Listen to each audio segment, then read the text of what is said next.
Welcome back, everybody, to the NLC. We are at our fourth game of the night, and that is going to be Resolve versus Nordavind.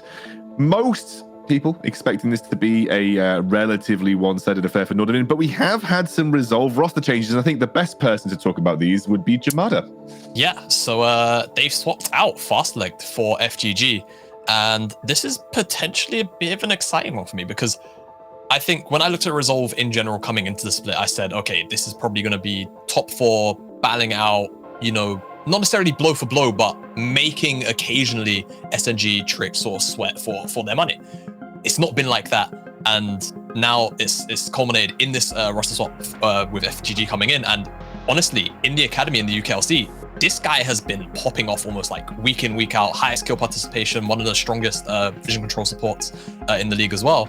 And I think for Resolve, that's the kind of player that they might need at the moment. So I think, you know, from experience, Soft, Chimera, Archu, all big voice players, but I feel like they've not necessarily taken the reins in consistently going in some of these games. There's not been like these players that are willing to sort of throw away their lives, sacrifice their lives for the greater good in some of the engages, and FGG might just be that player for them. Has Fastleg moved back down to the UKLC then? Is he back? From yesterday, it seems like that's not the case. He didn't play with the UKLC roster yesterday, so seems like he is fully just on the bench at the moment. I'm not sure what the situation was. They had their head coach play in the support role. Bloody hell! Okay, there you go. So yeah. Well, there we are. We have a first lock-in for Zinzal here for Sharp though. Immediately we're going to see Resolve. Banned today. Yeah, I know, and we're going to go the Lulu Nocturne lock-in for Resolve. So immediately responded. And I find the Ziggs ban a bit funny because I know that Chimera and Archu have actually been playing a lot of Ziggs. We have a Hyanon of our own. Yes, we have a Hyanon of our own in the bottom lane in Archu. I mean, traditionally, Archu's been one of the few AD carry players in our region, you know, from the UK and then into the NLC that's, you know, played things like the Vega, like the Ziggs, which you've seen banned here today. So Nordavind doing their research, paying a little bit of respect, potentially expecting Resolve to actually lock in someone like that. But with this Lulu Karma being Lulu not being I've had enough of Ericsson teasing his Aurelion Soul. Like, honestly, just freaking play it. Just freaking play it at some point. Hopefully we do get to see it. But they left Karma up, so honestly, Nordavind with the Zinzal first lock-in, they just take the Karma, and the Ezreal is also available too. So now I think if you're Resolve, you have to respond with an AD carry of your own, otherwise that pool is gonna inevitably get pinched. But at the same time, the jungle role hasn't been locked in either, so they had to try and match the aggression in the jungle. Yeah, and so far, both of these compositions look solid, but I have to tend a little bit more towards Nordavind because they've gotten 3 S-tier picks, but also the flex onto the Karma that's going to make banning further on for Resolve even harder, right? The Ezreal can stay alone in the bot lane, compare him up with the Yuumi, compare him up with any support you want. You can put the Karma down there and have endless priority as well. The Zinzal is an S-tier jungler right now, first time we just seen banned, paired up with the Karma as well, which is going to be all the zoomies around the map. He's going to be undying pretty much. So I'm really enjoying what I see so far with Nordavind. I would like to see something else to provide some support for the Zinzal in the front line as well. Maybe something like a set, but we'll see. And set also works extremely well into the Volibear due to Volibear building so much HP in his inventory.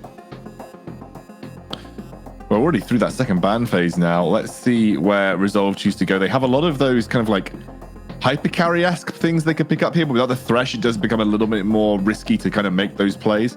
And also, we haven't really seen whether Lulu is either in a solo lane or a support. I would say for the most part, people have been flexing her to solo lane positions, but obviously can go down towards that support role.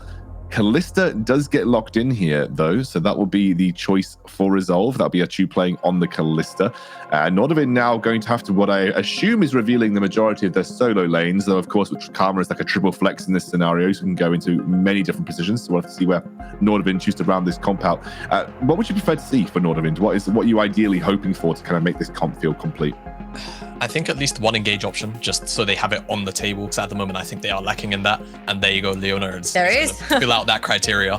But for the most part, they've got a really well-rounded comp. They've got DPS through the Ezreal. The Zinzal's going to do the same thing. He's going to frontline really effectively with the Leona and the Karma to sort of prop up the tankiness of these two picks. So honestly, the final pick can kind of be whatever Nordavind want. If they want another damage dealer, if they want another frontliner, if they want realistically anything, they're pretty okay in where they stand. And it seems like Kerb. we're going to get a We bit forgot. of everything with that Wukong, you know, frontline, engage, follow up. So I like that lock here for Kerb. And now over to Resolve, who most likely a support is what I would imagine. I don't think they necessarily want to chuck Lulu into the bottom lane with the Kalista. And it's going to be the Taric, which that's an exciting pick. That is really strong as well, because usually a Taric is usually with an Ezreal as well. You put the stun onto him and then Ezreal can dash forward and sort of find the target. Kalista is right about the exact same area because she can dash forward, she can dash to the right, to the left, wherever she wants to try and sort of align the stun with the target they're going for. But Ezreal is like so damn slippery, especially in lane. You would have to go possibly for someone like a Leona. What I'm worried about Resolve is that they don't have enough damage. The game goes on. Yeah, So damage like, coming from Volibear's exactly, like- tank. Nocturne will go into either assassinate or play with the gold drinker, which means it's going to be more tanky, which means there's not going to be as much damage. Kalista falls off when Ezreal comes online. So I'm thinking that if Resolve don't manage to snowball the early game, and it's kind of hard, right? Thinking of Kerberos with Ignite, Absolutely. TP top lane, then an Ezreal you can never catch in lane, a Karma that's always going to be having mid lane prior and facilitating for the Xin Zhao. I'm like Nordavind hype train right now after this picks and bans. Usually you'd see Taric picked up with a comp that kind of like negates burst damage and then has this accelerating like late game scaling damage that they can kind of bring out once they've negated that first engage. But this time around, like I feel that this Taric has to be used so well They're in the the mid ones game. engaging. Yeah, like they have to days. use this Taric really well in the mid game, I think, to like make the best use out of it. Because I feel like, as Trouble said, like once you get to the late game, where's your damage coming from? Like you don't have. I don't think you've got the legs to carry you over the line. But look, Jamada, I'd love to get your opinion, but we are delaying the game a bit here, so I'm going to have to hand it over to Gulborg and to Hitbrain, and so we'll jump into our fourth game. It's a bit of a foxtrot tee, as we call them here. That was a bit of an extended one, but yeah, I do agree ultimately with the point. Resolve going to be pretty lacking in the old damage department when Nordavind, you know, they're going to have the ability to jump onto the back line with Kerberos. They're going to have Chrisberg. He's going to be incredibly slippery, and with the fact you got this Karma, this Xin Zhao, a very strong jungle mid here for the side of Nordavind. And not only that, I also just think in general, I think Kerp has been getting first bloods like 3 games in a row. Yeah, there we go. Nordavind have the highest amount of first bloods in the NLC. There you go. With them taking first blood in 78% in their game so far. Oh, uh-oh. Here we go. Run, Kerb. Run, Monkey Man, run! He hasn't got flash! He's about to get first blooded. The Sky Splitter will slow him down, and the rest of the team will come in for the chase. Slowly but surely, Kerb is being run down as he does go in to the clone form, and it looks like they're able to get him away. Don't There worry. we go. So you obviously get some pressure, you get a little warp down, but you're just going for the reset. Kerb should be able, I think, to still not get back to... Actually, I'm not so sure anymore. I think he will be able to not miss anything. Moving up towards that top side of the map, Sharp has invested in a sweeper, which is not really an investment since it's free, but I think he's going to be giving that over to his solo laners in a bit so they can get level 2 on the first minion wave. Yeah. Well, Chimera actually got a little bit chunked out. But Well- it's going to be the leash actually from Ericsson because Kerb had got forced out. So Ericsson actually went to go leash Sharp, which means he's into the lane a little bit later. While Achu and FGG went and leashed onto Soft, so they're going to be slower to their lane. Other than that, it's pretty standard stuff. It's not going to be the end of the world, but it's going to be interesting not looking at the 2 enchanters in the mid lane as it's just 2 enchanters, I suppose. Oh, maybe. Are you sure these two maybe. enchanters aren't interesting? I mean, I'll take that back immediately. But I think it's going to be curious to see Soft moving up towards that top side of the map. You can see Kerb getting shoved in here already. And with this minion wave crashing, a slow push should be built towards Kalem. So I like this little wave management as well. And this is going to make Kerb have a bit of a harder time because his jungler is pathing towards the bot side of the map. So there's not going to be much help for him in this situation.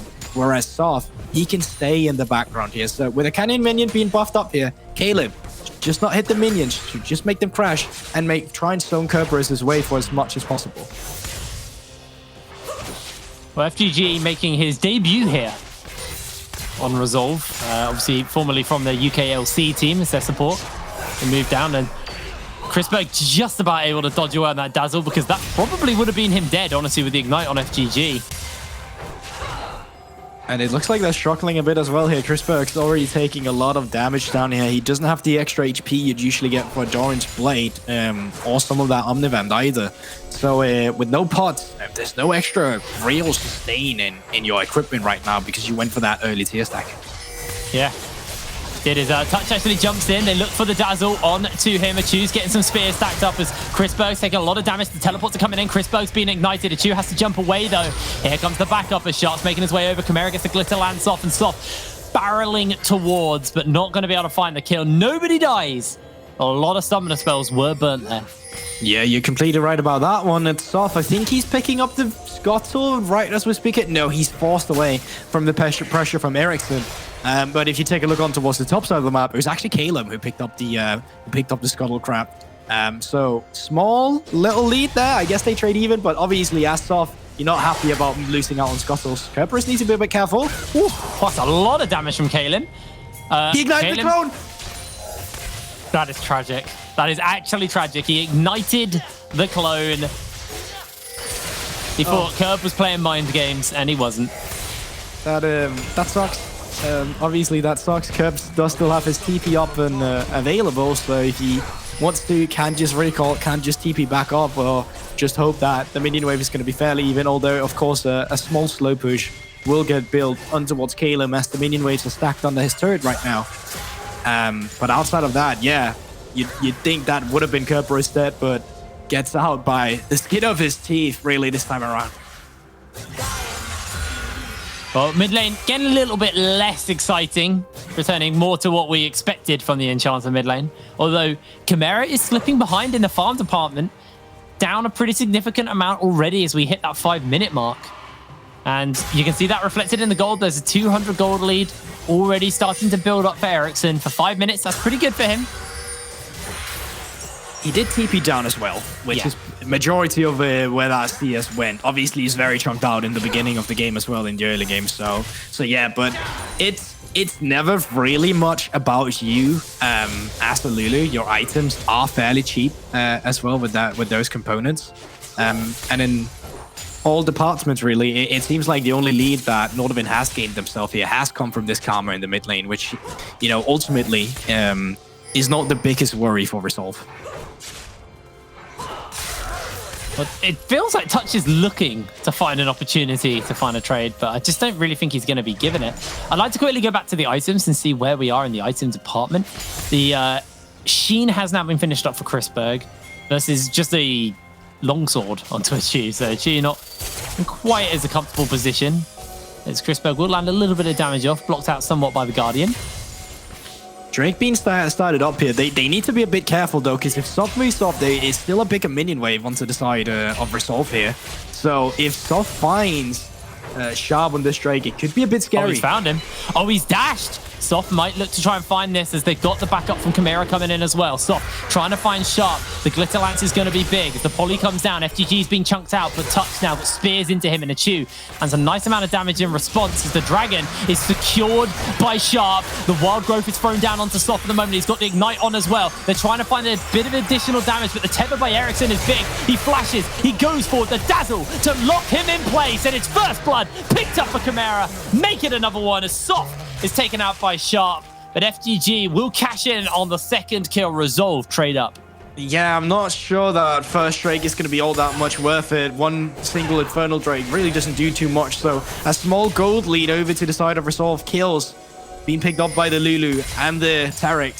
So I guess it's, you know, all things considered, it could have been worse. But I'd still say in that trade, Resolve for the one who came out ahead. Oh, Chrisberg! He's low. Dazzle's going to lock down as a chew. Actually, I think Touch just saved Chrisberg's life there. He stunned a Chew, so he couldn't reposition to get the Dazzle in the right position. Little micro things make all the difference. That's what we like to see. That's what we like to see.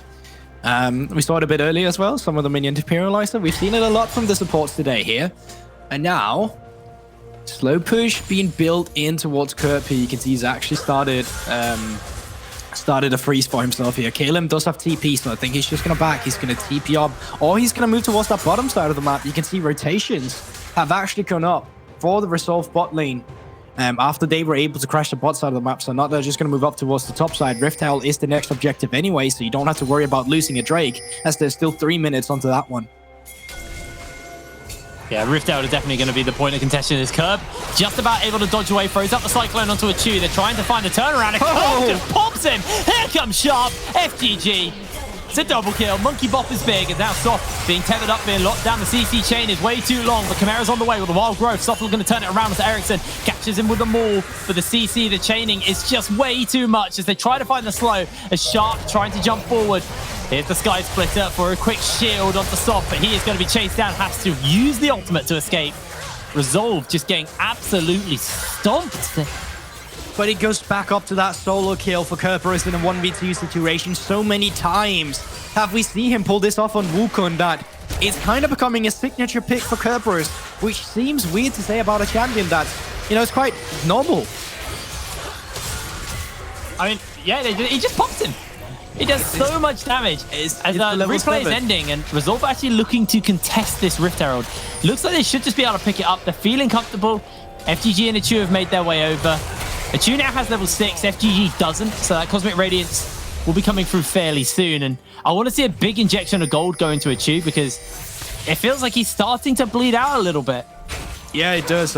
Maybe he's not even gotten started yet, quite really. Like, obviously, we talk a lot about Kallista's early laning phase prowess and how good she actually is in taking down people. But moving on from that one, I think we're realistically speaking still looking at Immortal Shieldbow and then hopefully finding some good skirmishes around with the front line of Volibear, of course. So still some time to go, but we look at the gold quite quickly there. You saw Kerberos up about 600 gold to his counterpart. A lot of that gold lead is still in him, and now Resolve does have that Tarek ultimate for some extra disengage, or rather invulnerability, should Kerberos go for an all-in attempt. And with the Rift Herald coming up here, you talked about it, Jake, you wanted to see this injected into Arshu, and it's looking like they're trying to set that up. Yeah, Soft probably going to wait one more wave before he lifts to summon that. Chrisberg Touch going to try and get some damage onto this tower, but they're not going to be able to match the power of the Rift Herald, even with the Essence Flux and the Sheen. It's not going to be enough. They're going to be able to pick a couple of plates up. I'd like to see Soft back off here, but I think they're just going to give the local first turret blood over to the pair of them. Nice injection of gold as Curve has to be somewhat careful. I mean, Soft can never back up. If he's the one that deployed the Herald, he will always get the gold. So you can't do much about that situation. Sorry. That's okay. Even the local gold? Yeah. Yeah, for the platings, at least. I'm not too sure about. But yeah, if you deploy the Herald, you walk away, you still get half the gold if you share it, due to you having summoned the Herald. See, you learn something new every day. Which is why I'm always, if you're moving your AD carry up for the Herald, I want to give it to the AD carry a lot of the times, because most of the times you end up giving the gold to the AD anyway. Yeah, I mean, I knew about obviously you get the plate gold no matter where you are, but I didn't know that local gold also. That's interesting. Anyway, Chimera just stopping Ericsson from basing. We'll take a tower shot for his troubles, but he's just being a nuisance right now. I mean, I'm actually not sure about the local. I'm 100% sure about the plate though. But maybe that was the entire conversation. If you were more knowledgeable than us, shoot us some messages on Twitter. I'm actually genuinely curious. To go to Hipbrain, he needs some extra Somi game. So, like, if you drop him a follow while doing it as well, he can really use it. What is this pity following? Well, that's what it comes down to. That's because you're so bad at socials, all right? Moving on to the Drake, it has been started up. Shut up. We're doing our job right now. Now, with the Drake, it's been looks like it is being started up by the sort of Sophie, and they're also stacking a minion wave moving in here. You can see Caleb has moved down as well. So it looks like Resolve is just going to be able to pick up the first Drake here. Chrisberg taking a lot of damage in this lane, actually. Not used to being in this kind of situation. Is that what we're doing? Playing absolutely everything. Love it. Yeah, I guess so. Be careful though, Chew. Sharp looking to jump in. He has got the backup of his whole team. The teleport's coming in. The paranoia is on. There's the Cosmic Fate to keep everybody alive. The tower's turned off anyway. It means Diddly Squat. Touch has got a lot of spears into him. And Resolve are pretty low. Chew recalls his Pokemon, trying to bail him out for the moment as FGG pings back out and Caleb going low. The Cyclone from Chimera is going to be enough to get themselves a quick turnaround from Curb. As suddenly Nordavind is just turning this fight on its head. Resolve biting off a little bit too much, and it feels like they didn't quite juggle the Cosmic Radiance and the Stormbringer at the right times. Yeah, you're right about that. They finally, the invulnerability finally got popped, and then all of a sudden the turret was disabled at the same time, so you didn't get the full value out of it. But going back into the fight, I think they were just a bit too overconfident as well, diving in with the Nocturne on towards the Ezreal. So much mobility, and even if he does not get away with the Arcane ship, Chrisberg, he does still have Flash in inventories. And then you set yourself, support, caught back, not where he's thrown into the enemy as an engage tool, but only as a disengage. So obviously you lose a lot of the value in that as well. Okay. Kellen's got the fear. They're looking for a kill onto Touch. Touch has to flash away. A Chew comes in forward. One more rend will be enough, and a Chew finds the kill. And there we go. They're just not slowing down. They want to keep the pace up and going here, despite having a missed situation or play rather just before. It's not trying to put them back into a position where they just don't want to go for anything at all. Still very nicely done there. Kerberos still looking for Caleb. He's very strong, Kerb, as well. Yeah, as soon as he finishes up that Divine Sunray, it's only going to get worse. Yeah, it's going to get real nasty. So we have a look at Touch just getting caught out here. It looks like it was more like Kerberos getting caught out a bit here, and then Touch kind of just, you know, gets the worst end of that trade. I think it was worth Touch dying than Kerb there, because Kerb is worth a shutdown, Touch isn't. Touch, I agree with that. I agree with that. I think rather my point would have been that maybe no one should have died being overextended, but that's how it goes. It's one of those things where you just have to choose someone. I guess it is, and it is easier to choose your support now. Next objective will be the Rift Herald spawning off in less than 1 minute, and they've established some vision for themselves here. Bear's got a magical rat though, so probably don't want to take that fight. That's true. And now, while a lot of this skirmish is going up around the top side of the map, Kalen looks like he's going to be able to get this bot side. They know that none of the top laners right now do have TP, so if this skirmish is breaking out, they're not going to be able to join the fight. And take a look at the XP. Kalen, he's level 9, Kerberos 11. He don't do well isolated against Kerberos up here. The side of Caleb, he'd love to have more situations where his bot lane is around so they can actually play for that. Zoffler going to chase Sharp down here. Great pressing guard, but he's going to get slowed up as the stuns are too much, and that is going to be the end of days for Sharp. Big heal coming in for the Gore Drinker. Meanwhile, Caleb has found himself the fear off onto one. They're not going to continue the trade as Caleb has a lot of health, and Kerb might find his opportunity. Tower's turned off. They're using the Cosmic Fight to keep him alive, trying to find the kill onto Kerb. Everybody's loaded. Tree shot from downtown is the snipe, and Resolve losing members left, right, and center as Kerberos will be shut down, but not before FTG is rooted up and taken out himself. They're keeping this fight going, and the Resolve have turned this fight back around. Yeah, and Chrisberg joins the fight, has the Divine Sundra, but just don't do that too much damage. Just need to have that more mana stacked as well. And we're still waiting for that in the item department, although it's almost fully stacked. But there we finally got to see some of the disengage working out from the side of Resolve. Obviously, Kerberos does an insane job actually getting onto the back line, but he doesn't do all too much due to that Radiance coming out from the Taric. And then, yes, he does get them low. He does pick up the double, but shutdown gold. Going over to, I didn't actually see who it was. Looks to be Soft that picks it up. And Archer, obviously, just in the back line. Does way better in a kiting scenario, an extended scenario like this than the Ezreal will, at least on a one-item spike. Well, 16 minutes into the game, they now got the shield bow onto a Chew. Everybody's on their item spikes, or at least their first items anyway. Actually, they are looking to chase here. Getting a lot of damage into Touch, but the Zenith Blade will lock him down into the Solar Flare. Wild Growth is used, and Touch has got a lot of spears on. The Dazzle's going to be enough to find the kills. Kerb trying to find an instant re-engage. The Polymorph is big, and Soft is going low. They're going to find the Tether. They're going to find the shutdown as Caleb now rejoins into the fray. Dazzle onto a couple of members, and the Chew is just free fire and free spearing, but it's still enough for Chrisberg, for Kerberos, whatever his name is, to find himself a double kill. I forgot. I got tripped over there, good dude. Oh, whatever his name is. Well, it's such a mean demeanor as well. But yeah, Kerber is picking up his 6th kill in that fight. As I'm getting distracted as someone is doing donuts outside my window with their car. Well, anyways, Drake is being picked up here, the second one of the game for Nordavind at least, but Drake in total. And Rift Tile is still an objective that will be up for the next 2 minutes before it despawns, so both teams could be looking to reset that and try and see who can pick that up. As the side lanes are being pushed up and we go back into a fight, really, of priority in the mid lane. For example, to enable a lane or objective rather, as the Rift Tile.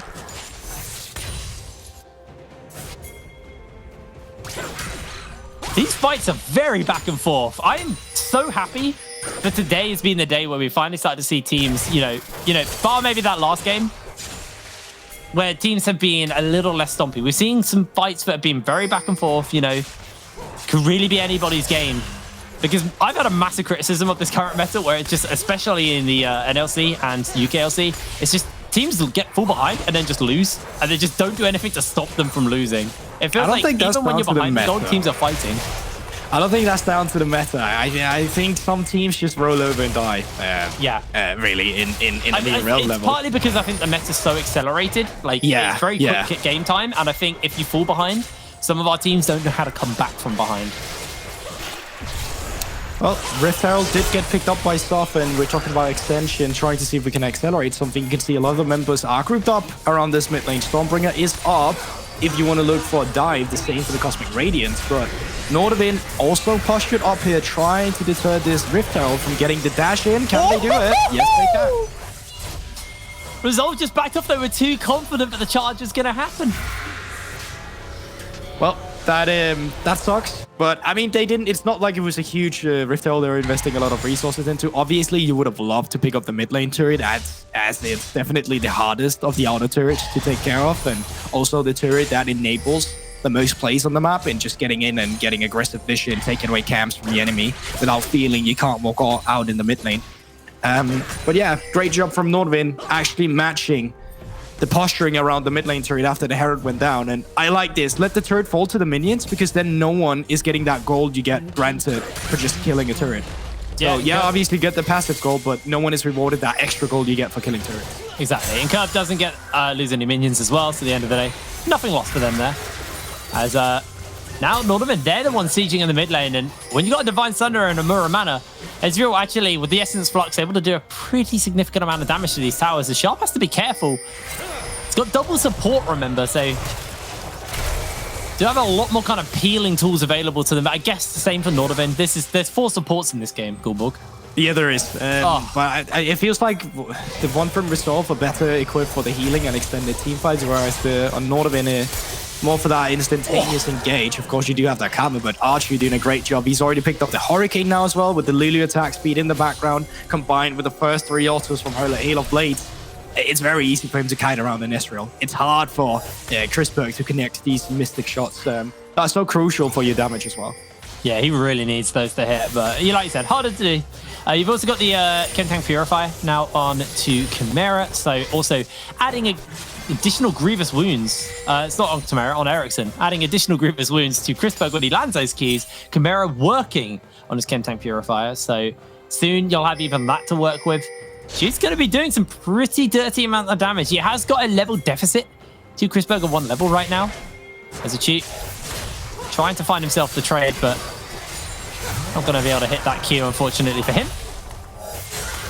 And we're back where it all started. We're back into the mid lane here once again. It seems like both teams are just, very much about getting that mid lane priority to move in to pick up some jungle, to get some vision for the future Drake that will be spawning in a bit. Should try and look for something here on stuff, but the rest of Resolve are also in the back, ready if an engage should happen. And I think that's what we're looking for right here, Jake. It's very much about this posturing before a team fight breaks out. And then obviously taking a look onto Archu to be the one to take damage. And then Kerberos on the side of Nordavind is definitely going to be the carry point for you. That's a lot of damage from just the True Shot Barrage. The power of Divine Sunderer. Yeah, Muramana as well. Helping out here, and looks like resets are not coming through actually. They're just backing off a bit. Kerberos have gained a lot of priority towards the bot side of the map, while Calum has been using his time to get priority on the top side instead. But I think the bot side pressure is definitely going to favor them more, especially around this Drake objective. Chimera can be a bit careful here. Cheeky Polymorph, he gets heavy heavily chunked out as he speeds back into his doom. Has to pop the wild growth. And Curb turns into a helicopter to find himself the kill. Now, Soft has to be careful as the tether is going to be broken.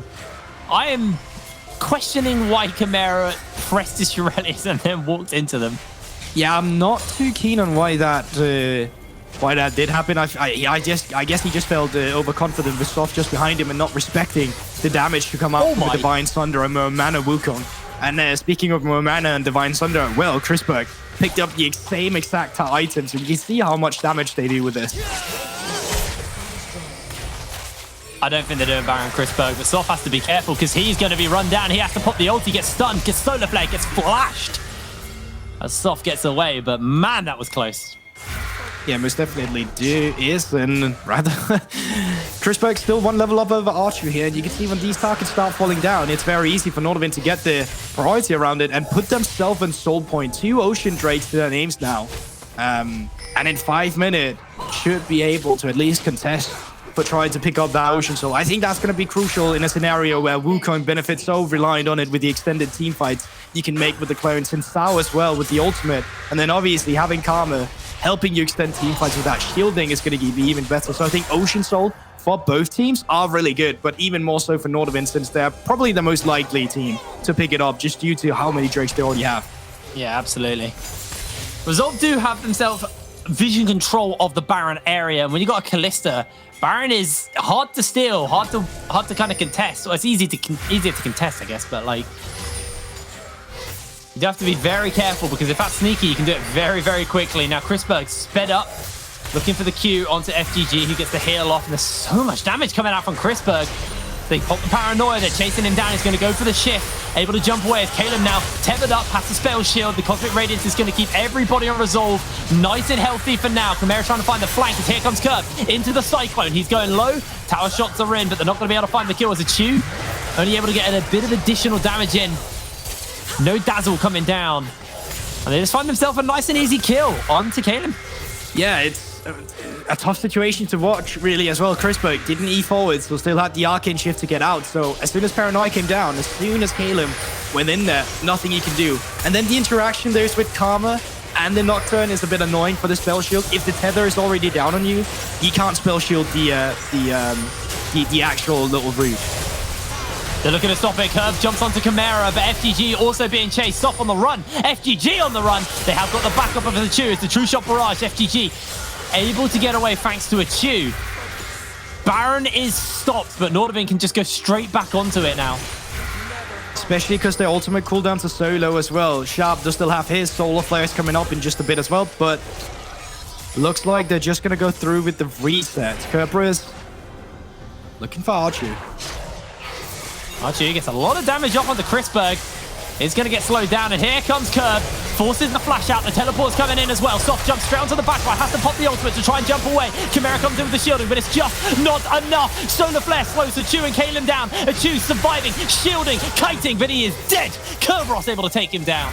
Yeah, it's so hard for them to find anything in these team fights. The frontliners right now of Nordavind are doing such amazing work, which is allowing and enabling Chrisberg in the backline to just do even more damage with these Mystic shots. He's absolutely tearing them apart when we get to a fighting scenario. So there's nothing Resolve can do but try and kite back, but Sharp is just stopping that with his ultimate. So Archie can't get his damage through while kiting back either. It's really just a tough situation for Resolve.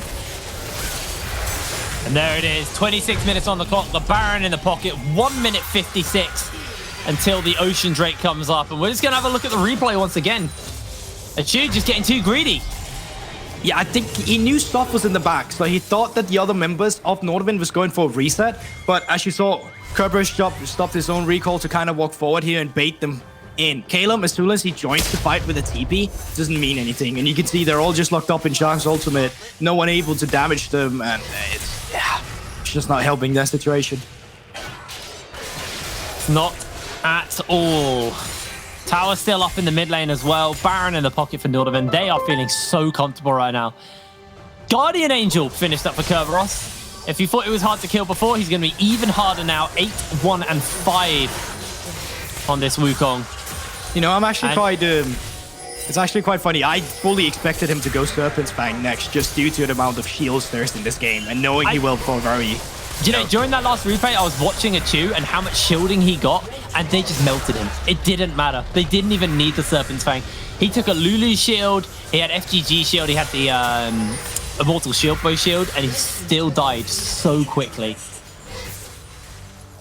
I mean, yeah, I guess if they're just this far ahead, it's not like it's going to matter too much anyway. But, X-Flash coming in from touch, just avoid it a bit. But they've set up the siege now. They have to Baron buff minions here. You're pushing in the mid lane, you're pushing in the top side of the map, and there's nothing Resolve can do in this situation.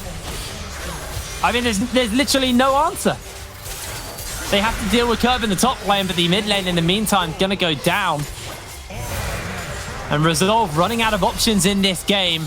The Baron Siege proving to be too problematic as FGG already running around for third HP. Soft looking for his opportunity. They find the stun as they do get bought back by the Crescent Guard, and the Tether's going to connect. Solar Flare lands perfectly onto FGG.